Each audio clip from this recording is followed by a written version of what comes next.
So, specific materiality on inventory. So, ano tong specific materiality? It is a threshold, usually 1 to 3% daw. 1 to 3% daw yung nabasa natin na nagsiset aside ng materiality sa inventory. So, ano pala to, no, pag ino-audit pala yung inventory, tinitignan din yung specific materiality or yung tolerable materiality. Kasi yun lang yung pinapayagang errors. So, kino-compute mo yung materiality para yun yung specific value na titignan mo. So, pag nag-exceeds doon, it is considered material. So, ibig sabihin, pag material siya, yun yung mga figures na pwedeng magbago ng decisions o makapag-influence ng decisions ng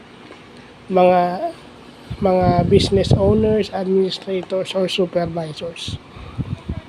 So, pagdating sa finance, yun yung pinag-uusapan. So, yun lang pa.